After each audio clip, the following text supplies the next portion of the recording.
Welcome to Poetry Changes Lives. Poetry, history, and the thought for the day, all in this book. You can get it at the poetrychangeslives.com website, or on Amazon for that matter. It makes a great gift, something to read on vacation, perhaps. Well, on this day in 1550, chocolate was introduced to Europe from the Americas. Can you imagine what a day that must have been? Of course, it was only tried by a few people at first. There is evidence that the people in South America and Central America had used chocolate as a drink since around 1900 BC. That's around 4,000 years ago. Christopher Columbus reports finding it during his fourth expedition in 1502. Well, the Maya and Aztec people of Central America had considered it a delicacy, and the Emperor Montezuma is described enjoying it by a Spanish observer, Antonio de Solis, who wrote this. When he had done eating, he usually took a kind of chocolate made after the manner of the country, that is, the substance of the nut beaten up with the mill till the cup was filled more with froth than with liquor, after which he used to smoke tobacco, perfumed with liquid amber.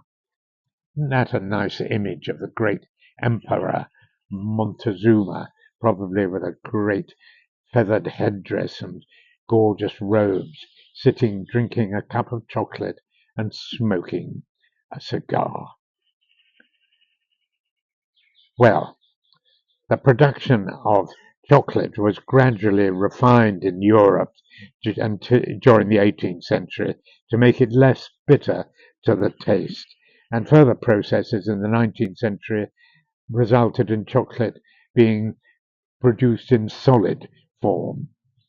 And today, millions and millions of tons of chocolate are consumed each year worldwide. In the UK, the average consumption per person is 11 kilos per year. The impact on health, of course, is considerable and quite often negative, sadly. Today, I'm going to read a poem by Andrew Marvell, that great 17th century English poet. He would have known certainly about tobacco and probably chocolate. He probably would have tasted it as well.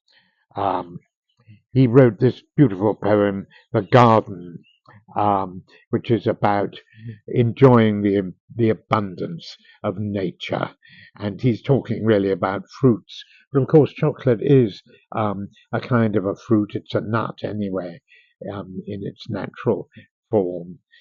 Here we are. This is just an extract from Andrew Marvell's The Garden. What wondrous life is this I lead? Ripe apples drop upon my head. The luscious clusters of the vine upon my mouth do crush their wine. The nectarine and curious peach into my hands themselves do reach. Stumbling on melons as I pass, ensnared with flowers, I fall on grass. Isn't that a wonderful image of the poet in a gorgeous orchard full of abundant fruits? Well, today I ask that I will practice moderation in all things, especially chocolate. Thanks for listening.